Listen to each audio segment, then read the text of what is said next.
예, 송은재TV 시작하겠습니다. 오늘은 제가 추석 명절을 앞두고 고향에 벌초를 하러 왔습니다. 벌초를 하러 와서 여기는 호텔 방입니다. 호텔 방에 있으면서 벌초를 했더니 좀 피곤하기도 하고 해서 일찍 잘까 했는데 밤 늦은 시간이긴 하지만 여러분들과 꼭 이 얘기는 나누고 싶어서 다시 카메라 앞에 앉았습니다. 그러니까 이런 겁니다. 정말 정치가 정말 어려운 거구나. 정말 유권자가, 국민이 정말 무서운 거구나 하는 부분을 느낍니다. 고발 사주권, 어제까지만 해도 고발 사주권으로 윤석열 후보 국민의힘이 정말 궁지에 몰리면서 정권 교체가 정말 어려워지는 것 아니냐. 어제까지만 해도 고발 사주 바람이 정치권을 강타했습니다. 그런데 불과 하루가 지나지 않아서, 하룻밤이 지나지 않아서 곧바로 모든 것이 뒤집어졌습니다. 지금은 정권 교체의 바람, 정치 공작의 바람이, 그 역풍이 거세게 불기 시작했습니다. 키워드는 몇 가지가 있습니다. 박지원이 등장을 했다. 조성은, 제보자라고 하는 조성은이 어떤 사람이라는 것이 드러났다. 그 다음 홍준표가 그동안의 자세를 버리지 못하고 계속해서 고발 사주권에 대해서 여권과 같이 윤석열 후보를 공격하면서 오히려 지금까지는 윤석열 후보가 야권에서 고립되어 있었다면 하루 만에 거꾸로 돼서 많은 다른 국민의힘 후보들은 윤석열을 지지한다. 이제 윤석열을 중심으로 많은 후보들이 한편이 되고 홍준표가 고립되는 이런 상황이 됐습니다. 박지원이 등장을 하고 조성은의 정체가 밝혀지고 홍준표가 그동안 민주당 이중대냐, 낮에는 야당하고 밤에는 여당하느냐 이런 식의 많은 비아냥을 받으면서도 이번에도 그 자세를 바꾸지 않으면서 홍준표가 고립되면서 이제는 정말 정권 교체의 바람, 단 하루만입니다. 하루의 시간도 지나지 않았는데 정권 교체의 바람, 이 역풍이 불어닥치기 시작했다. 박지원이 등장을 했는데 왜 이렇게 하루도 지나지 않아서 바람이 뒤바뀌게 될까? 박지원은 우리 정치사에서 암적인 존재, 우리 정치사에서 정말 없었어야 될 존재, 앞으로도 정말 사라져야 될 존재, 대표적인 사람으로 꼽히죠.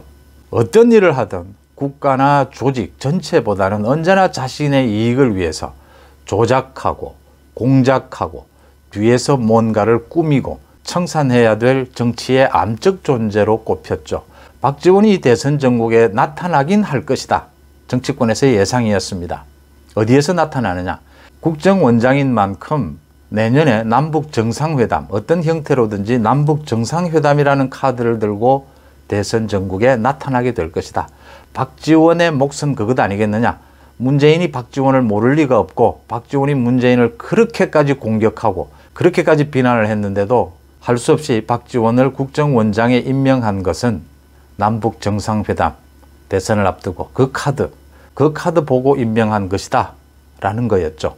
그런데 그 박지원이 남북정상회담은커녕 벌써부터 등장을 했다. 박지원의 등장 그 자체로 이미 공작이다, 음모다 라고 하는 부분이 바로 덮어 씌워지고 바로 박지원 게이트, 박지원 공작 이야기가 나오게 되는 겁니다.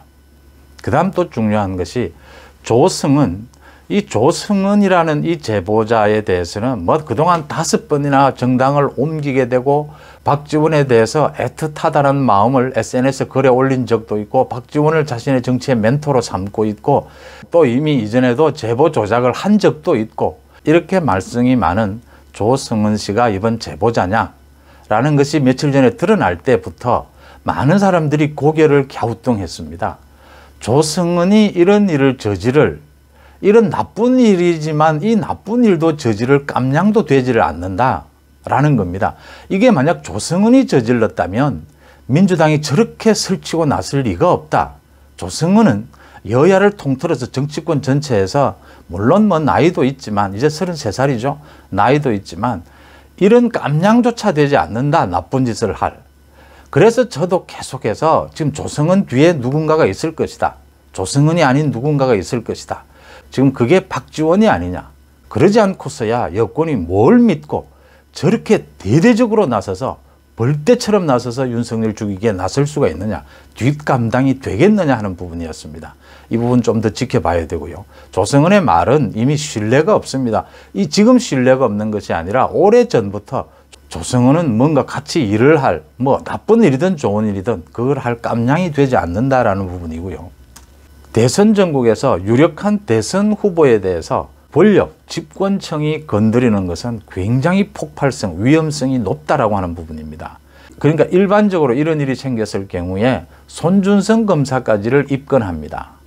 그러니까 윤석열 검찰총장을 죽이기 위해서는 윤석열 주변에 있는 사람들에 대해서 계속 변죽을 울리는 겁니다. 윤석열 당사자까지 가기에는 법적 논리적으로 비약을 하게 되고 혐의를 인정하기도 굉장히 어렵고, 특히 유력 후보를 직접 입건을 하고 피의자를 하게 된다든지 구속을 하게 된다든지 하는 것은 그 역풍이 불기 시작하면 감당이 안 된다라고 하는 부분입니다. 왜 여권이 이런 위험을 알면서도, 거기도 뭐 바보는 아니지 않습니까? 공수처의 수사 능력이야 뭐 이미 다 드러난 것이어서 공수처에 문제가 있다라고 하지만 검찰도 있고 법무부도 있고 다 있으니까, 근데 왜 이렇게 서둘렀을까? 조성은이 제보자로 어차피 드러나게 된다면 많은 것들, 박지원의 이름이 나올 수밖에 없고, 박지원의 이름이 나오는 순간 공작, 조작의 이미지는 곧바로 전국을 덮쳐버린다.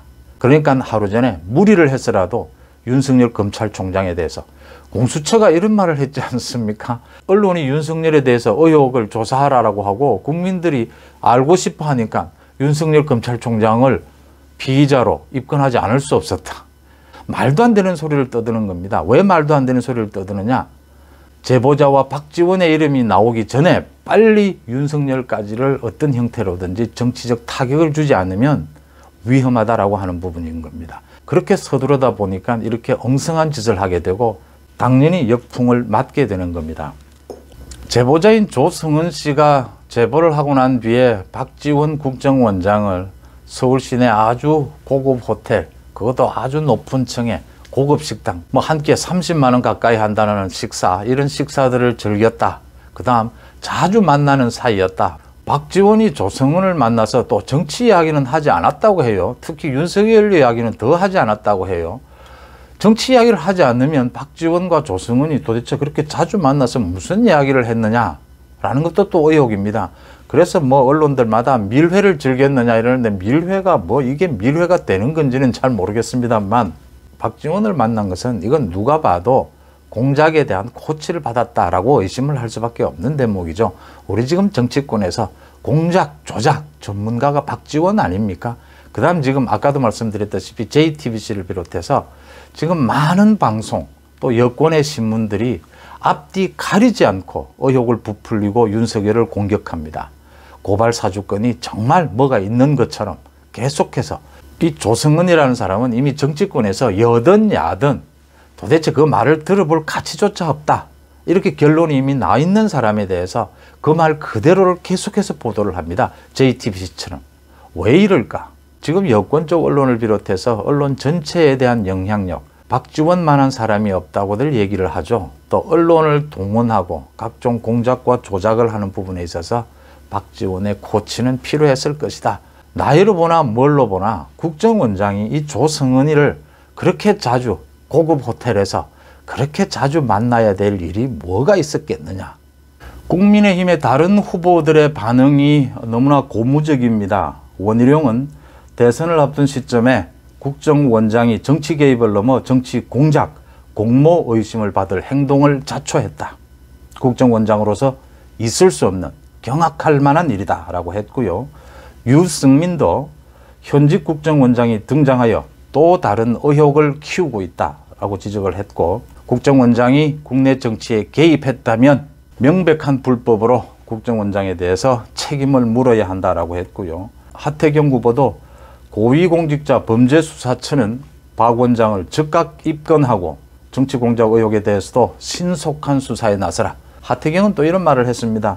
정치인 둘이 자주 만나고 자주 통화했다는데 정치 이야기는 하나도 안 했다는데 그럼 무슨 이야기를 했느냐라고 물었습니다. 문제는 홍준표 후보의 자세입니다. 홍준표 후보는 어제 윤석열 후보에 대해서 이번 고발 사주건에 대해서 정치 공작이라고 맞받아친 것은 잘못 대응한 것이다.